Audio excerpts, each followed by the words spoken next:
দেখছেন MS travel presents প্রবাস কণ্ঠ প্রাইম নিউজ।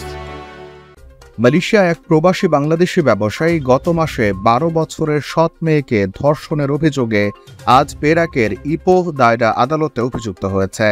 অভিযুক্ত বাংলাদেশি ৪৭ বছর বয়সী এক প্রবাসী। পেরাকের দায়রা আদালতের বিচারক হিলমিয়া ইউসুফের সামনে তার বিরুদ্ধে আনিত অভিযোগগুলো পড়ার পর নিজেকে নির্দোষ বলে দাবি করে সে।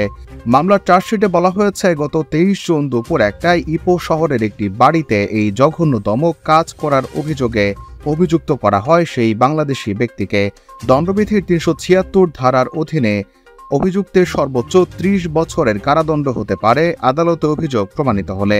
এর আগে ভিকটিমের সঙ্গে সম্পর্ক থাকার কারণে আসামির জন্য জামিনের প্রস্তাব দেননি ডেপুটি পাবলিক প্রসিকিউটর কুররাতুয়েনি খলিফা। তবে আদালত অনুমতি দিলে তিনি সর্বোচ্চ পরিমাণ অর্থ জামিনের আবেদন করেন। এদিকে আসামি পক্ষের আইনজীবী সি কালাদেবী বলেন, ভিকটিম এখন সমাজ কল্যাণ বিভাগের তত্ত্বাবধানে রয়েছে এবং তাকে সাবাহে তার দাদা দাদির কাছে পাঠানো হবে। তিনি বলেন, অভিযুক্ত ২৯ বছর ধরে মালয়েশিয়া বসবাস করে এবং বুনটংয়ে তার পরিবারের সঙ্গে আলাদাভাবে বসবাস করত। অভিযুক্তের পাসপোর্ট বাজেয়াপ্তেরও প্রস্তাব করা হয়েছে আদালতে, যাতে সে নিয়মিত থানায় হাজিরা দিতে পারে।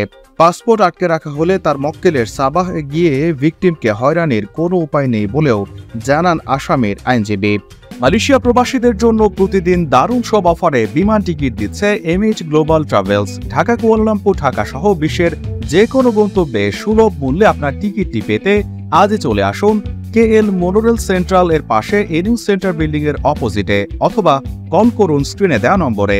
আমাদের কাছে কল করুন, ঘরে বসে টিকিট কাটুন।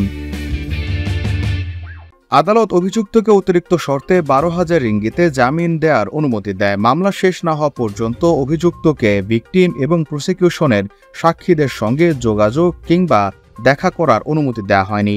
কোনোভাবে তাদেরকে বিরক্ত করলে তার বিরুদ্ধে মামলা আরও কঠিন হবে বলেও আদালতে জানানো হয়।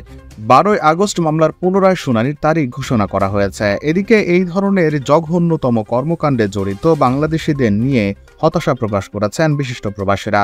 তারা বলছেন, এই ধরনের কর্মকাণ্ডে যখন প্রবাসীরা যুক্ত হচ্ছে, দেশটিতে ক্রমেই বাংলাদেশিদের ভাবমূর্তি আরও ক্ষুণ্ণ হচ্ছে। এর ফলে সাধারণ প্রবাসীরা দেশটিতে বসবাসে কিংবা জীবনযাপনে আরও চ্যালেঞ্জের মুখোমুখি হচ্ছেন। বাংলাদেশিদের বাঁকা দৃষ্টিতে দেখা হচ্ছে এই ধরনের বাজে উদাহরণের ফলে। তাই দেশটিতে বসবাসের ক্ষেত্রে এই ধরনের জঘন্যতম কর্মকাণ্ড থেকে বিরত রেখে মালয়েশিয়ার আইন কানুন মেনে চলার আহ্বান তাদের। প্রবাস কণ্ঠ নিউজ ডেস্ক।